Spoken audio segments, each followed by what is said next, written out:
The following program has been rated PG-13.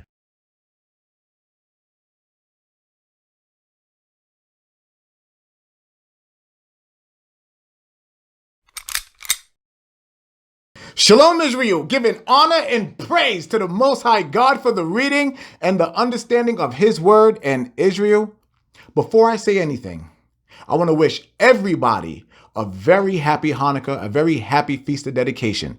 Now, for those of you who did not see the live Tuesday lesson, I want you to go back and watch that because it describes why we celebrate Hanukkah and how we celebrate Hanukkah. So for any person that has any questions in regards to Hanukkah, then I want you to go back and watch that so you can edify yourself. So of course, you already know, Israel, I will never ever pass without saying this.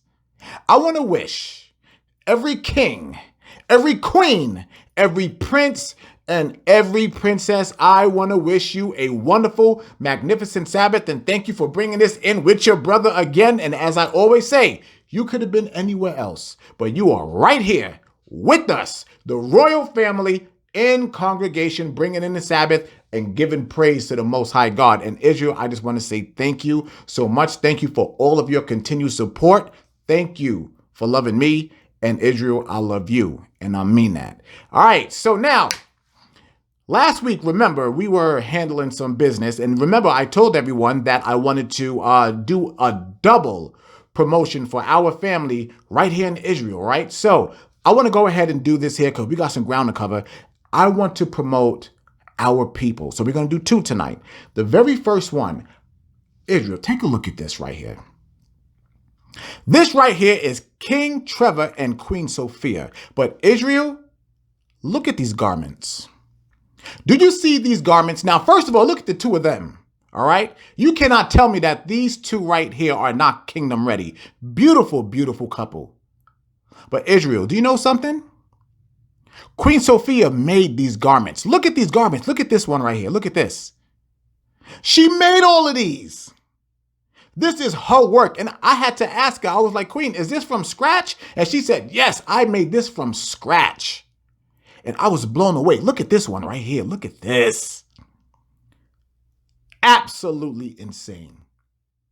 And Queen Sophia, I'm letting you know right now, I am commissioning one. I want one of those garments. All right. You and I will talk. I want one of those garments. So Israel, if you are interested in this or having her do any work for you, I want you to go ahead and reach out to her. You can find her on Facebook under Yoland Ye. And Queen, please forgive me if I mispronounce that. But she is on Facebook, and you can also reach her at 647-919-5923. And Israel, I'm going to tell you straight up, those garments right there, Kingdom Ready, I love those. I absolutely love them. All right. So definitely, please reach out to Queen Sophia. Now, that was the first. Now, the second. Oh, my goodness, the second. Israel, take a look at this here. Now, do you see these fly t-shirts right here, Israel? This is Queen Angela of Nava Tees. So, Israel, tonight we got a little treat. A little treat coming courtesy of Queen Angela. She wants to give 2 t-shirts away tonight. So how are we going to do this? Just like how we've done in the past. What I'm going to do, I'm going to show you a hashtag. As soon as the hashtag comes up, I want you to send me an Instagram message with that hashtag. The very first 2 that come in, it belongs to you. All right. So in advance, congratulations to those people. Now, I want y'all to take a look at this t-shirt right here too. Look at her work. Look at her body of work here, Israel. Absolutely incredible. And Queen Angela, I want to thank you right now for donating this here to the family. Thank you so much for all that you do. Seriously, awesome, awesome, awesome work. And remember, guys, I want you guys to reach out to Queen Angela, and I want y'all to support her. Queen Angela of Nava Tees. All right. You can find her on Facebook at nava.shirts.5. She is also on Instagram under Nava Tees. You can email her at navatees@gmail.com. And you can also reach her at 615-203-5345. All right. So Israel, go ahead and get ready. All right. I'm going to drop that hashtag right now. And Israel, there it is. Thank you, Nava. So remember, the very first two, it belongs to you. All right, now let's go ahead and get started, Israel. Let's get started with this lesson here. Now, I know I say this a lot. But the lesson that we are going to have tonight, quite frankly, is probably my favorite lesson of all in the Bible. I'm telling you right now, if you're not familiar with this lesson here, if this lesson does not get you hyped, if this lesson doesn't change your mind about the God that we serve, there's something wrong with you. That's all I can say. Now, you know how I always tell y'all that biblical events of the past also relates right here in the present day. So I'm sure you're familiar with this brother right here. This is Colin Kaepernick, former San Francisco 49 football player. Okay, now if you're not familiar with his particular story, which you should be, this brother took a stand by kneeling during one of the games when they brought out the national anthem. And why? Because he was protesting police brutality amongst our people. So the NFL fired him. Pretty much like an act of treason. Can you believe that? In a society, in a country where we're supposed to be free and have freedom of expression, freedom of speech, it just goes to show you that the black man does not have any. That man lost his job. I want to read something here. This is what brought this here about. I want to read you something. And this is coming from CNN.com. Listen to this, Israel. For the first time in the league's history, the 7-man crew officiating the Monday Night Football game between the Los Angeles Rams and Tampa Bay Buccaneers were black. However, on the same day the NFL celebrated such a monumentous occasion, Colin Kaepernick tweeted out a video of himself training with former San Francisco 49ers teammate, along with the caption, 1,363 days of being denied employment. Still putting in the work at E_Reed35, still going hard 5 days a week, hashtag still ready, hashtag stop running. Israel, that's a damn shame. Because that brother stood up for our people and said, you know what, I'm kneeling down because I'm not going to stand up to your national anthem, and I'm going to read a portion of the national anthem so you know why he's actually doing this here, because it's very deep. But let me say this right now. For any person, any Israelite that is still watching or promoting the NFL, you need to stop. You truly need to stop. Why? They denied that brother employment for standing up for you. Okay? They took his money away. Ceased. All because he stood up for you. Okay? Now, I'm going to read something right here. Are y'all familiar with the Star Spangled Banner? Of course you know what that is. It's the anthem of America, right? So, are you familiar that the land of the free and the home of the brave, that is not the last line in the national anthem? What I'm going to do, I'm going to read you the rest of these lyrics here that pertains particularly to us. Let me read this here to you. And first of all, the Star Spangled Banner was written by Francis Scott Key. And for those of you that are not familiar, I have a lesson on this that pertains to the Pledge of Allegiance and the Star Spangled Banner. They're all in the library, and it's a part of the very same lesson. All right, listen to this, Israel.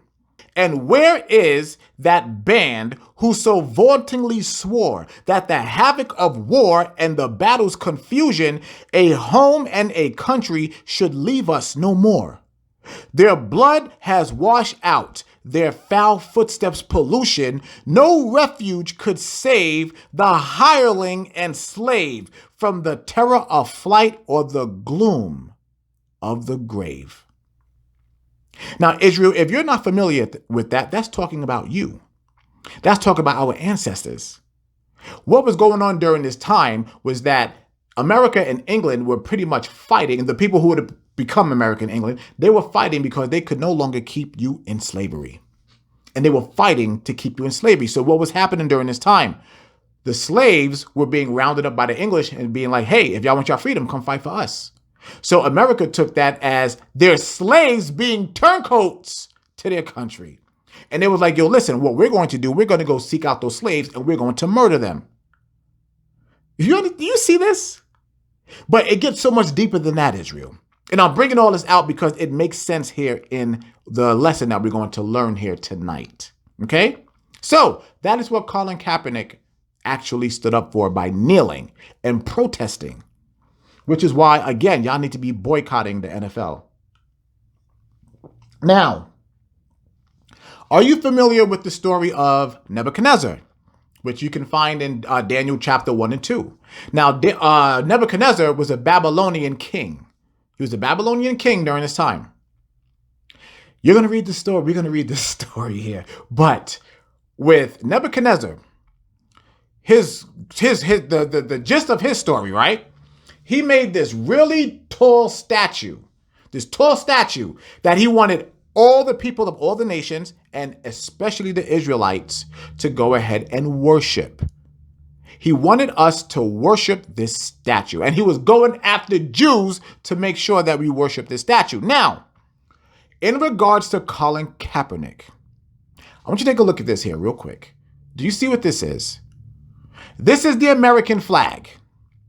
Now, what America does with this flag, they raise this flag to very high heights, and they put an eagle at the top of it. And as the national anthem is going off, or it's playing, or the Pledge of Allegiance, they want you to go ahead and make a pledge by putting your hand on your heart and looking up at this damn monument with that eagle on it and making a pledge to serve this country. Now, Israel, you know we can't be doing that. So let me give you a little history about this eagle. Now, first of all, y'all already know that the eagle is the symbol of America. But where does America get this from?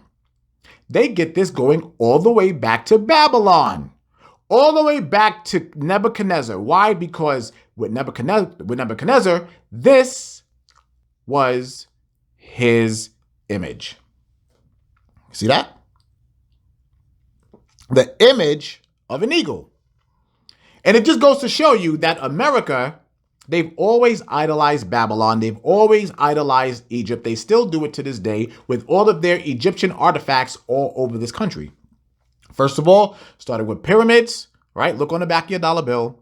The obelisk in Washington, all their monuments, all right? America glorifies Babylon and Egypt. Okay, so there it is. And the greatest one of them all, still having us in slavery, just like Babylon, just like Egypt. All right, so I want you to open your Bibles to the 1611 King James Version Bible with the Apocrypha. I want you to go to Daniel chapter 3. Daniel chapter 3. And again, the greatest story in this Bible, and that's just my opinion. And you'll find out why, all right? Here it is. Now let me go ahead and read this. All right, y'all ready? Let's go. Nebuchadnezzar, the king, made an image of gold whose height was 80 cubits, and the breadth thereof 6 cubits. He set it up in the plain of Dura, in the province of Babylon. So it's letting you know that he made this really tall statue and put it up there in the plains for everybody to see.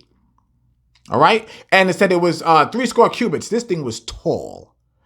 Very, very tall. All right. Let's continue. Verse 2. Then Nebuchadnezzar the king sent to gather the princes, the governors, and the captains, the judges, the treasurers, the counselors, the sheriffs, and all the rulers of the provinces to come to the dedication of the image which Nebuchadnezzar the king has set up. So, what does that relate to today? When we have the presidential debates, what is all around? All the flags with that damn eagle on it. Who's there? All of the top officials, all of the governors, police, top sheriffs, district attorneys, everybody's around. The very same practices that they did back then are the very same practices we do today. Nothing has changed. Absolutely nothing has changed. All right. So just to mention here. So being that Colin Kaepernick took a kneel and would not stand up for that damn national anthem with that Babylonian eagle at the top of it, you're going to see how this actually relates, okay? All right, let's go to verse 3. Then the princes, the governors, and captains, the judges, the treasurers, the counselors, the sheriffs, and all the rulers of the provinces were gathered together unto the dedication of the image that Nebuchadnezzar the king had set up, and they stood before the image that Nebuchadnezzar had set up. All right, verse 4. Then an herald cried aloud, to you it is commanded, O people, nations, and languages. Now, if you're not familiar with the herald, you know, like you've heard the stories. People go, hear he, you know, one of those people or whatever. It's pretty much like the hype man, the announcer, all right? The broadcaster. That's pretty much what it is.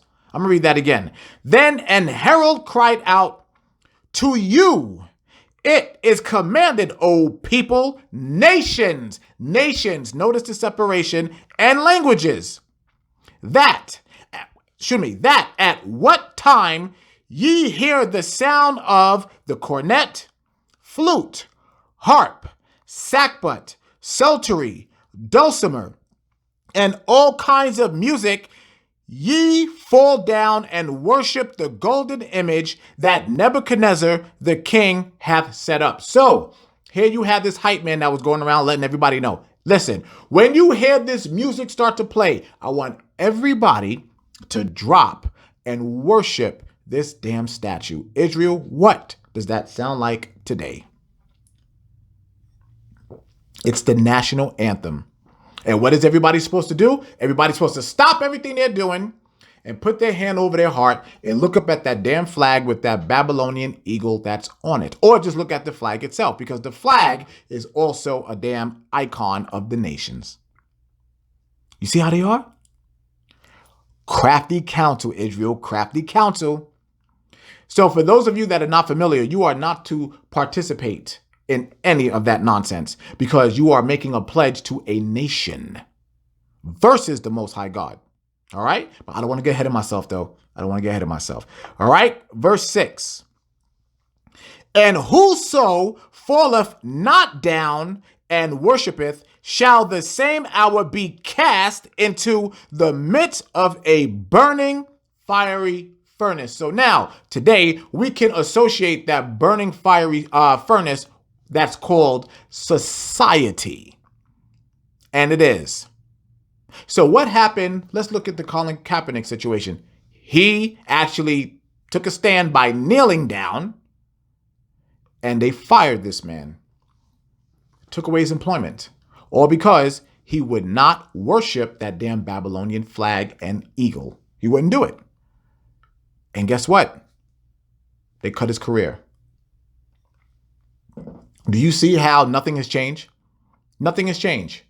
So instead of just throwing Colin Kaepernick into a burning fiery furnace, they said, okay, well, guess what? We're going to make you suffer by removing your income from you. And that's Esau. They are disgusting people. They're the worst. They are the worst. All right, verse 7. Therefore, at that time, when all the people heard the sound of the cornet, flute, harp, sackbut, psaltery, and all kinds of music, all the people, the nations, again, showing that separation, showing you that even back then, all these people were divided. The nations and the languages fell down and worshiped the golden image that that Nebuchadnezzar the king had set up. That is the very same thing that they do here today, Israel. All those other nations come from all over the world. They come here in America. And what must happen? They must observe and acknowledge the flag with the eagle. All right, verse 8. Wherefore, at that time, certain Chaldeans came near and accused the Jews. Do you see that? Now, who are the Jews? Blacks, Hispanics, Native Americans. Now here you have these Chaldeans that came and were starting to accuse the Jews. All right, let's continue. They spake and said to the king Nebuchadnezzar, O king, live forever. So in other words, jock riding. Verse 10. Thou, O king, hast made a decree that every man that shall hear the sound of the cornet, flute, harp, sackbut, psaltery, and the dulcimer, and all kinds of music, shall fall down and worship the golden image. So here it is right here. You got some snitching about to happen. Some snitches. Snitches. So they ran and told King Nebuchadnezzar, watch this. Verse 11. And whereso falleth not down and worshipeth, that he should be cast into the midst of a burning fiery furnace. So you know what this is? You know what this is? These are Karens and Skips. Karens and Skips. Running around trying to tell on black people. Going around, oh, listen, nigger, why are you not supporting our flag? You know, when doing all that, that's what they're doing. The very same thing happened all the way back then. Nothing is new. All right. Verse 12. There are certain Jews whom thou hast set over the affairs of the province of Babylon, Shadrach, Meshach, and Abednego. These men, O king, have not regarded thee. They serve not thy gods, nor worship the golden image which thou hast set up. So I want y'all to understand something. These individuals knew exactly who Shadrach, Meshach, and Abednego were. All right. They're telling a little history about them. They said, first of all, these men don't serve your gods, and they're also not bowing down to the image that you put up. All right. So these were people who were following them. They knew this very well. They knew exactly who these three Israelites were. They knew who they were. All right. Verse 13. Then Nebuchadnezzar, in his rage and fury, commanded to bring Shadrach, Meshach, and Abednego. Then they brought these men before the king. So Nebuchadnezzar got mad and was like, you know what? Go get them and bring them right here to me. Go bring them to me. He was pissed and rage. And I want to make sure that y'all understand that. This man had balls of fury at this point. All right. He wanted blood. He wanted blood. Verse 14.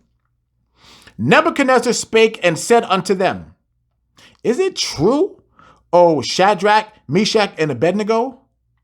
Do not ye serve my gods, nor worship the golden image which I have set up? Israel, stop for a second. Stop. What did Nebuchadnezzar say? What did he ask the three Israelites? He said, wait a second, hold on, time out. You mean to tell me y'all don't serve my gods? Y'all don't serve my gods. So Israel, what is that saying? Even all the way back then, they knew that the God of Israel was not their God. They knew this. They knew it.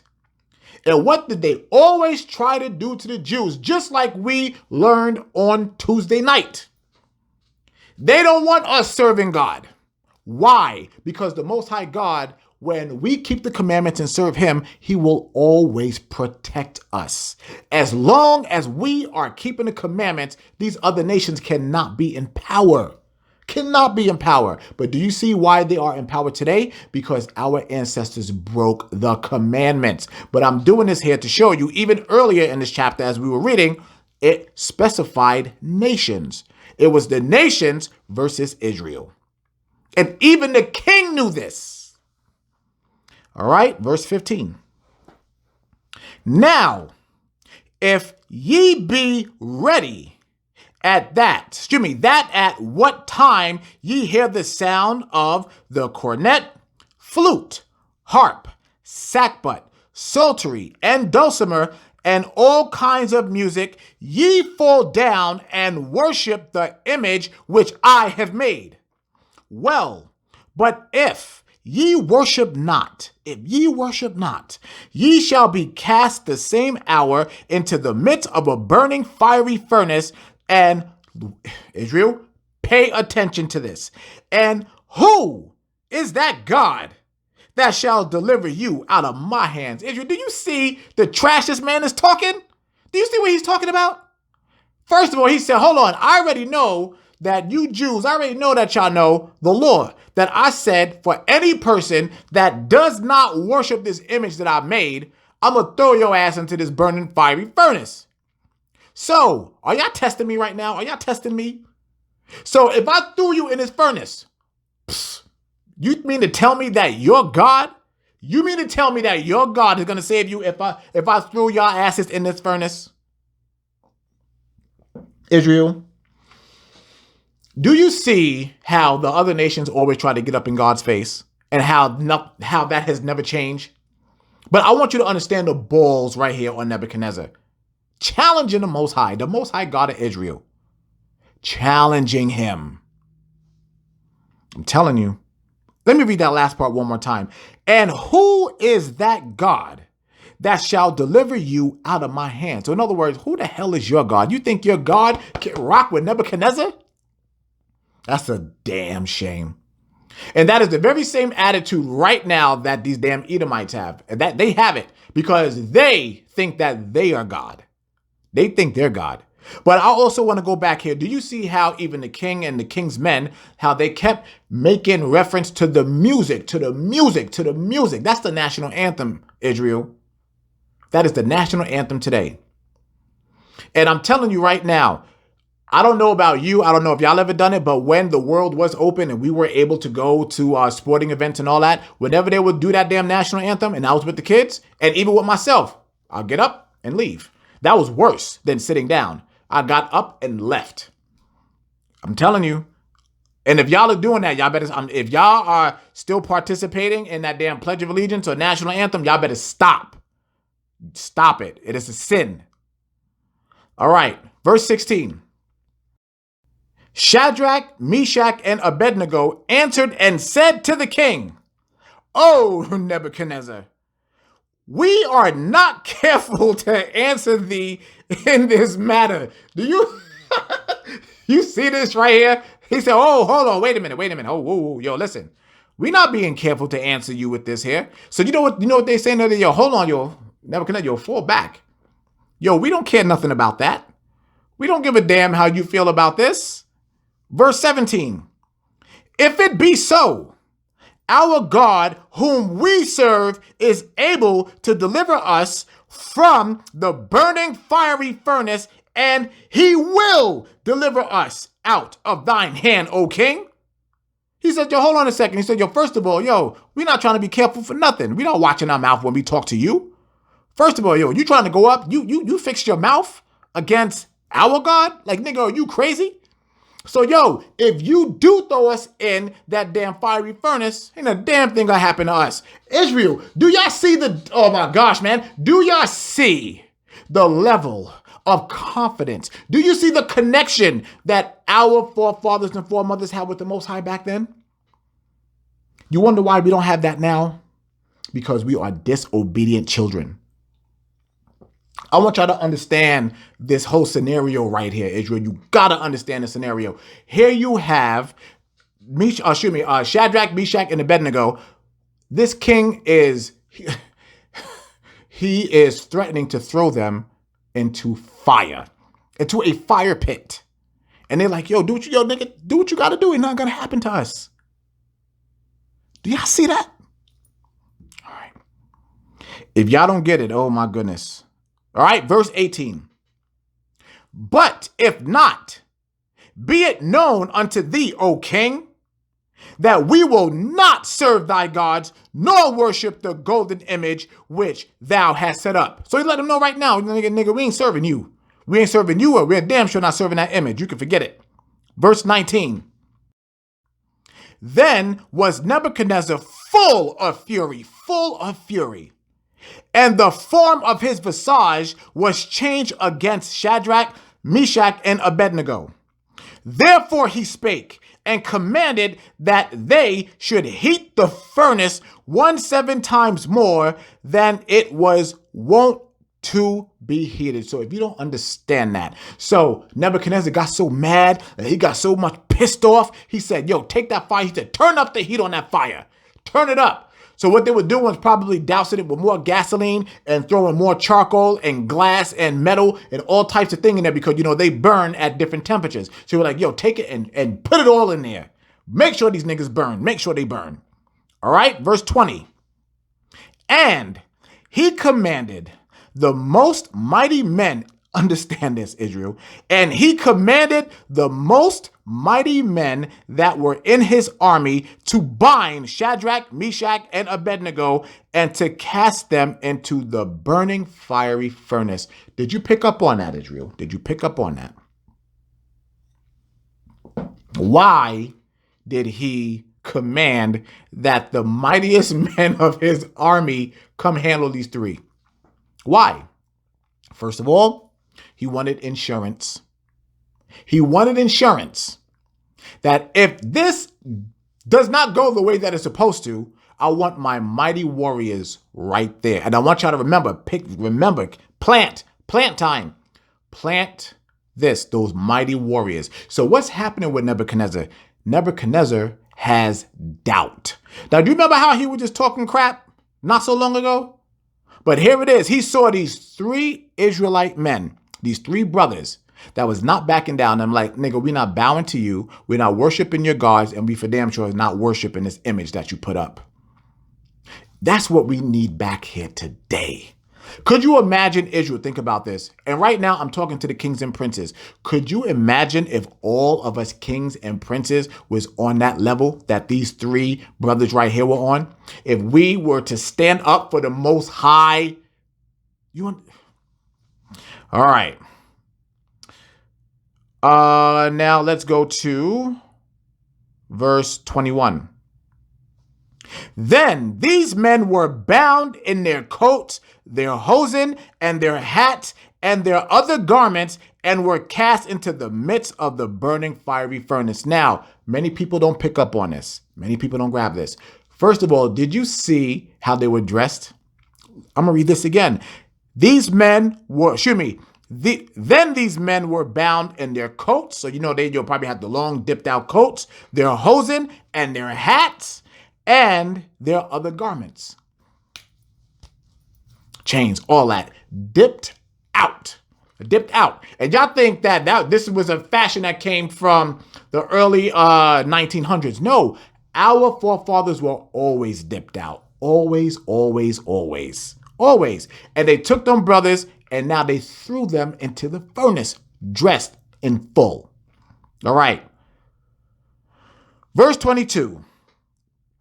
Therefore, because the king's commandment was urgent and the furnace exceeding hot, the flame of the fire slew those men that took up Shadrach, Meshach, and Abednego. That's right, damn it. The men, all praises to the Most High. The men that threw them in the furnace, the Most High killed. Why? Because the Most High said, nigga, I know y'all didn't put your hands on my sons. I know you niggas did not touch my sons. Now remember I told you to make that plant, right? The mighty men. The Most High took their mightiest men and just burned them to a crisp right then and there. Killed them by fire. By fire. So you already know what this is reminiscent of. What do we always learn about? What do I always teach y'all about? The end days, right? So now with the end days, what's going to happen? Christ, the chariots are coming. And how are they coming? They coming with fire. They are coming with fire, Israel. So what happened? Those who right here, but I don't want to go ahead of myself. But I can say this too. I can say this. The disobedient. What happened to the disobedient? These men right here.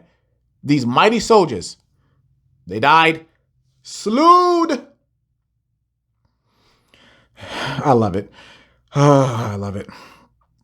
All right. Now let's go to verse 23. And these three men, Shadrach, Meshach, and Abednego, fell down, bound into the midst of the burning fiery furnace. I got to read that one more time. And these three men, Shadrach, Meshach, and Abednego, fell down bound. Now remember, they're tied up, they're bound into the midst of the burning fiery furnace. Verse 24. Then Nebuchadnezzar the king was astonished. You know what astonished mean? Astonished, taken back, blown away. and rose up in haste, got off of his throne, I want you to remember that. And spake and said unto his counselors, did not we cast 3 men bound into the midst of the fire? They answered and said unto the king, true, O king. Yeah, we threw them in there. Verse 25. He answered and said, lo, I see 4 men, 4 loose walking in the midst of the fire. Oh, praises to the Most High God. If y'all don't know what's going on right now. So what had to happen right here? King Nebuchadnezzar, he got so mad. He was so astonished. He was like, what? He's like, yo, what the hell? Got up off of his throne and was like, yo, wait a second. Hold on. Time out. Shadrach, Meshach, and Abednego. Who's this other dude? Who's this other nigga? Who's this? Who is this? There's 4 of them. I thought you only threw in 3. Watch. He answered and said, lo, I see 4 men loose, walking in the midst of the fire, and they have no hurt. So do you see this? They're in the fire and they're not burning. Nothing is happening to them. And the form of the 4th is like the Son of God. It don't get no better than that. Israel, what happened? The Most High put his protection over his obedient sons. Now, remember where I told you that he got up off the throne, right? This is very symbolic. Who is in the fire with them? For those of you that don't know, that's Christ.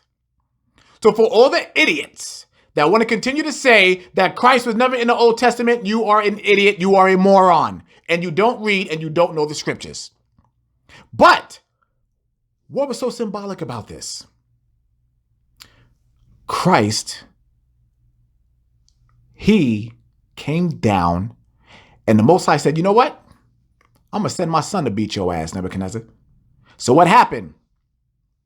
Nebuchadnezzar got up off his throne, reminiscent of Christ taking the throne. All praises to the Most High God. Remember, I told y'all, the Most High will always give us a trailer. He will always give us that featured trailer to show us what's going to happen in the future. So here it is.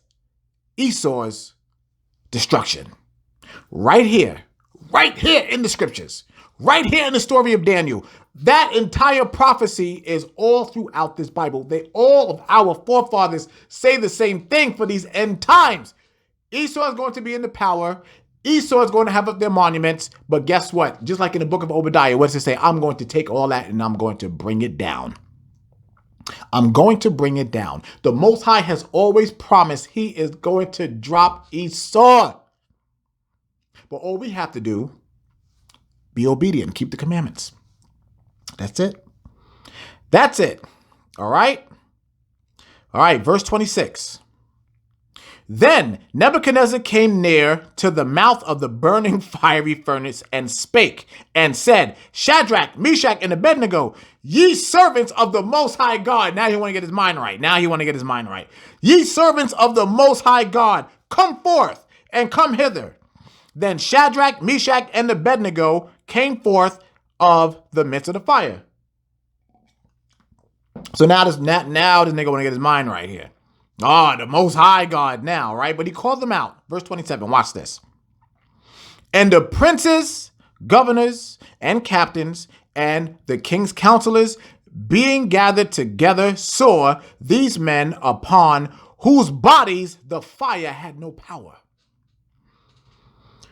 Nor was an hair of their head singed, neither were their coats changed, nor the smell of the fire passed on them. Israel, all praises to the Most High God. Do you see that?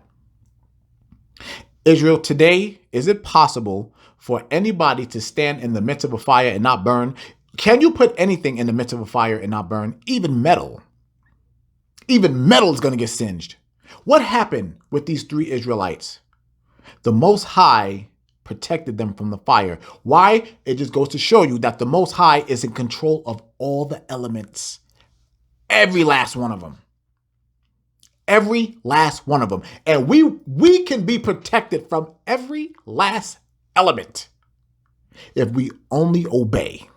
If we only obey. So now, that was God's miracle. That was the Most High's miracle right there. So now we go to the story of Christ and Peter. Was Christ able to control the elements? First of all, just starting with the wind and that storm. Remember when they were in the boat? What did Christ say? He said, yo, when all that was going on, all that commotion, and remember when all of the disciples in there scared, petrified, and shook? What did Christ say? He told the wind, stop. Be easy. And it stopped. Then what happened? Christ got out and started walking on top of the water. Why? Because Christ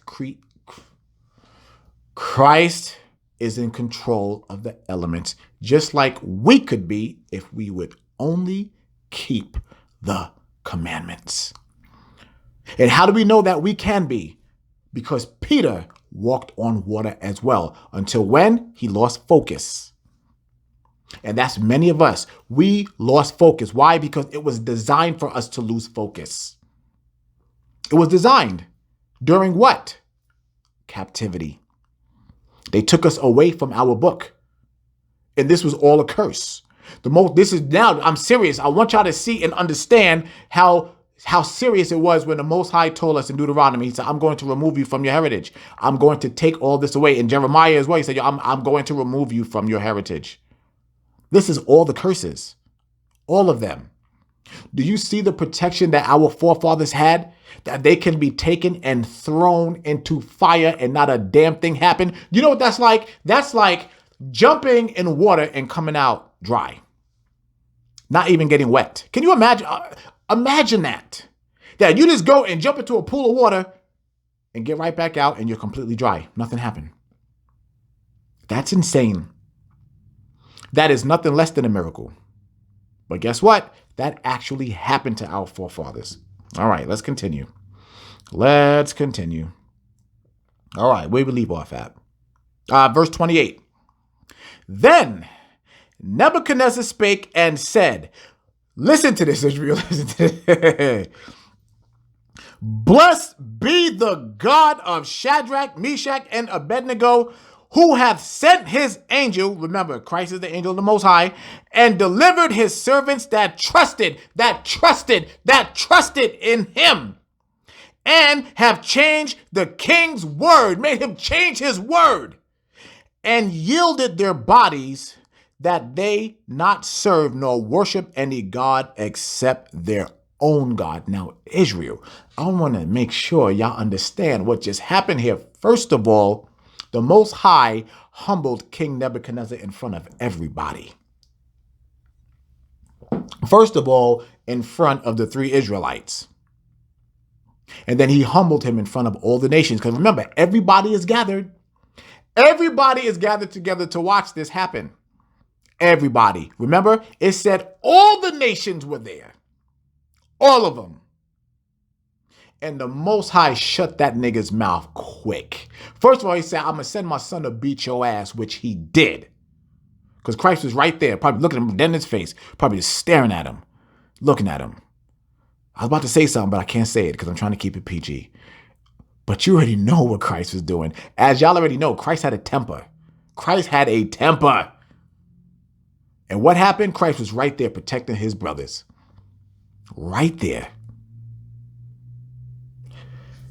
I'm just trying to show y'all how amazing the Most High is when we keep his commandments. He'll do it all for us. And he told us over and over and over, he will do it all for us, but all we have to do is be obedient to his word. That's it. All right? I'm going to read that last part. All right, let me read this last part. That they might not serve nor worship any God except their own God. So again, here it is, Nebuchadnezzar saying again, first of all, we know that's not our God. He is acknowledging that. We know that's not our God, okay? But this is their God. This is their God.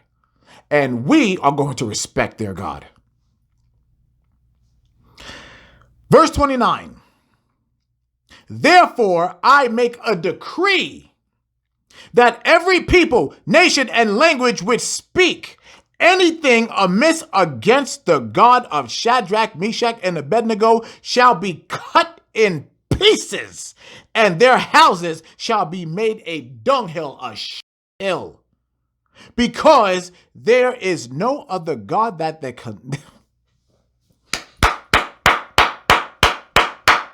I don't give a damn if y'all get angry at that. Let me say it one more time. Shall be cut in pieces, and their houses shall be made a dunghill, because there is no other God that can deliver after this sort. All praises. Father, thank you, thank you, thank you. I'm saying this right now in front of everybody. Father, thank you for making me an Israelite. Father, thank you, thank you, thank you. Thank you, Father. Thank you, thank you, thank you, thank you for making me an Israelite. Y'all better, damn it, y'all better be giving the Most Highest praise right now. Y'all better be giving the Most Highest praise, because you could have been on the opposite team. You could have been on the opposing team, but the Most High God said, I love you so much that I want you to spend the rest of your life with me. I want to give you the power. I want to give it to you. But all you got to do is just keep my commandments. That's all you got to do, is just keep my damn commandments. That's it. That's all we got to do, is just be obedient. Do you see how, first of all, this king who was so confident and so pompous in his words that he was saying, first of all, who is your God to stop me? And now all of a sudden, the Most High whooped his ass. And now he made him buckled. All the way to the point where he said, yo, for those of you that are worshiping me, now, if you say anything against their God, if you say anything about this God of Israel, I'm going to kill you. And I'm going to destroy your homes, demolish them. Israel, don't you know that's coming for Esau? Don't you know that's coming for Esau and these other nations? That is coming. That time is coming. And they know this. That is why they treat us the way that they do now. That is why Colin Kaepernick is going through what he's going through now, because they know the end is near. They know it. The end is coming. And guess what? Only 1/3 of us are going to be saved, because the 2/3, they don't want to get their minds right. And I'm telling you right now, if you want to go ahead and continue to yoke yourself with the 2/3, you're going to die with them. All right? Verse 30. Then the king promoted Shadrach, Meshach, and Abednego in the province of Babylon. So not only did the Most High humble this proud king, but he broke this man down, and the very same men that he was trying to destroy, he went ahead and raised up, promoted them. Let me get you something real quick here. I got to find it. About that promotion. Y'all know we always got to get precepts. Always got to get precepts. It just goes to show you the God we serve, Israel. We serve a mighty, wonderful God. And there's none other like him. None other like him. I want you to go to Psalms chapter 75. Would you go to Psalms chapter 75? Go down to verse 6. Israel, watch this. From promotion cometh neither from the east nor the west, north from the south. But God is the judge. He putteth one down and setteth up another. The Most High is responsible for promoting, as you clearly just saw. That's the Most High all day. So whenever you are, for some of you, right? Some of you, y'all be getting upset and mad when y'all you have a job or whatnot and you lose that job. Sometimes the Most High have to knock you down off of that job, because we won't leave. We won't leave that job. And the Most High like, yo, I'm trying to promote you, but you holding on. So he's like, yo, I got to go ahead. I got to take you away from this altogether. And then what will he do? He'll give you something so much better. And for one, There's those people who are not even following the law, statutes, and commandments of the Most High still do that, showing you like, yo, I'm the one in control. I'm the one in control. I'm trying to give you a chance. I'm trying to wake you up. Wake your ass up. I'm trying to get you up. But you don't want to listen. Can you imagine what that day is going to be like when we have to stand in front of the Most High and give an account for all the things that we've done? That day is coming. That is a real day. All right? That is not folklore. That is a real day. That event is coming where you have to stand in front of the Most High and you have to give an account for all the things that you've done. All the things, everything. And I'm telling you right now, the only thing that I'm striving for when I stand in front of the Most High, well done, good and faithful servant. That's it. Come on, Mike, come on. Go ahead and go in there. Go to your mansion that Christ prepared for you. That's all I want. I'm telling you right now. I teach my kids the same.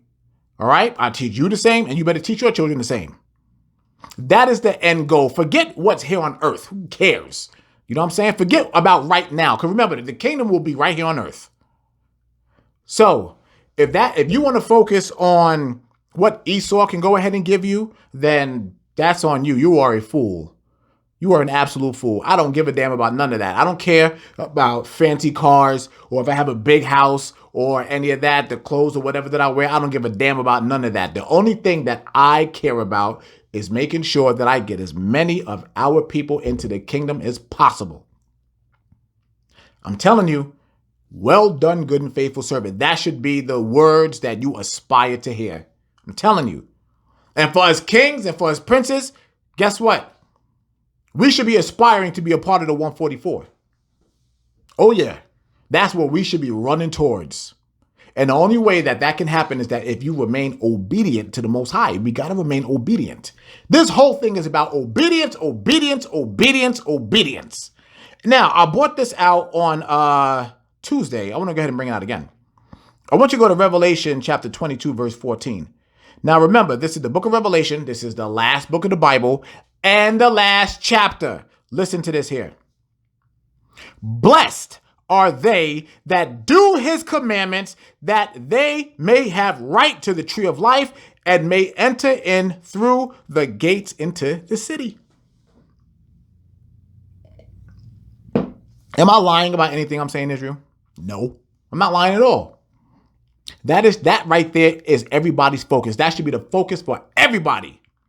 King, queen, prince, and princess. That is what we should be focusing for. I'm going to read this one more time just in case you didn't get it. Blessed, blessed, blessed, blessed are they that do his commandments, that they may have right to the tree of life, meaning everlasting life, eternal life, and may enter in through the gates into the city. That's the kingdom where nobody else is able to enter except the Israelites. So you might be asking, well, where's the other nations, the remnant going to be? They're going to be all scattered throughout the earth that we will rule. And guess what? The governor is going to be Christ. That's right. Christ will be in his throne. That's why Nebuchadnezzar had to get his ass up off of his. See that? And Christ was right there when his ass got up off that throne. All because the Most High made it happen. That's right. And guess what? We are going to serve there as well. Israel, I'm telling y'all, this ain't no joke. This is not a joke at all. I want you to go to Revelation chapter 3. I'm going to show y'all. And again, this is the last book. Revelation chapter 3. Go down to verse 19. Now remember, this is coming out of Christ's mouth. And also, for those of you that were here on Tuesday, you ought to remember this. Watch this. As many as I love. This is Christ talking now. As many as I love, I rebuke and chasten. Be zealous, therefore, and repent. Remember that word zealous?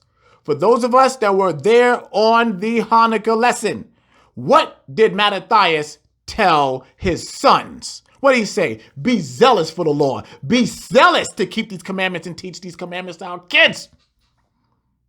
Christ is saying the very same thing now. Nothing has changed. Nothing. Christ saying right here, be zealous.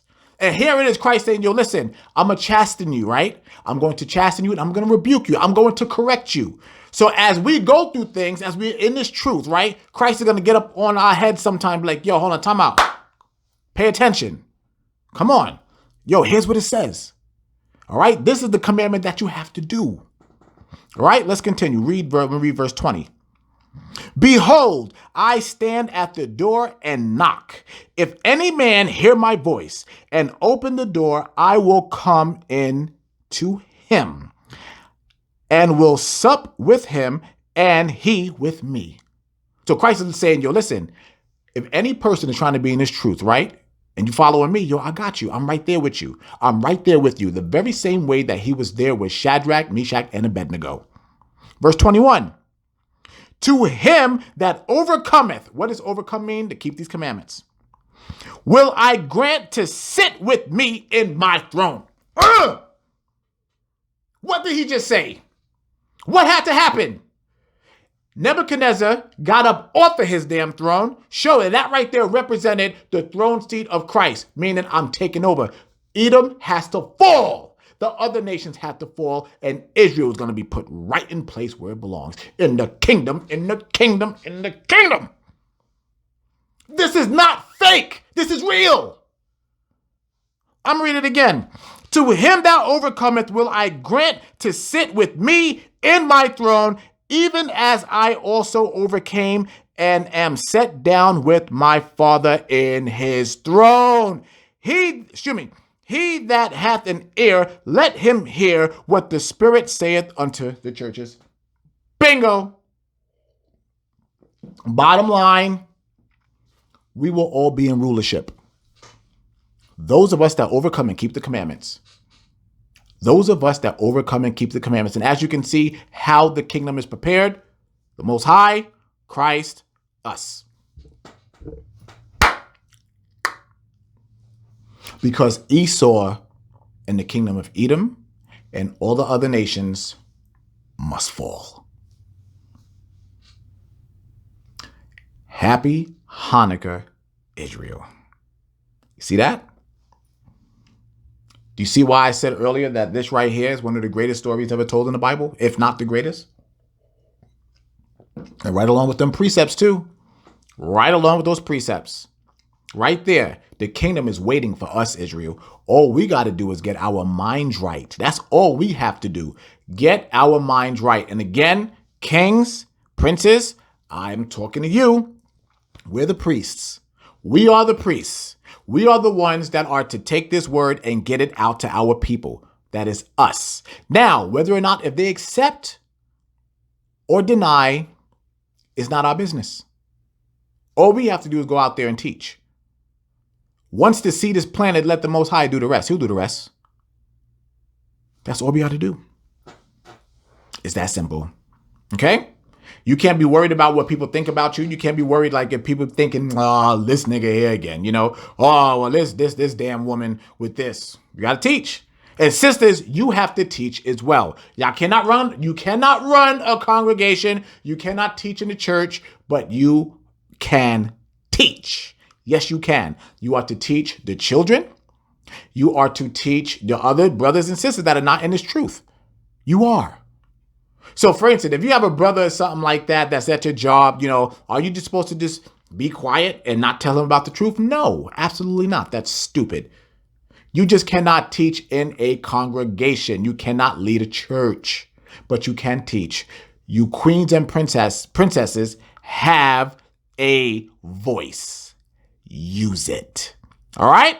Now, Israel, I am so glad that we were able to do this here again. Thank you so much one more time for joining your brother. Thank you. Thank you so much for showing love to each other down there in the live chat. Thank you so much for it. And again, Israel, we got to keep these commandments. I mean, it's pretty simple. We just have to keep these commandments. We have to be on fire for the Most High. We do. All right? And again, for those of you that are continuing to support the NFL, you need to stop. All right, so I'm not going to hold you anymore, Israel. I just want to let y'all know I love you and thank you so much for all of your support. I will be reaching out to those of you who actually won. I'll be reaching out to you here in just a sec. So, Israel, I want you to enjoy the rest of the Feast of Dedication. Enjoy your Hanukkah and get together with your families. Love on each other. Love on each other. Encourage each other. Embrace each other. And once again, give thanks to the Most High God for everything. All right? And with that being said, Israel, I love you. I'm out.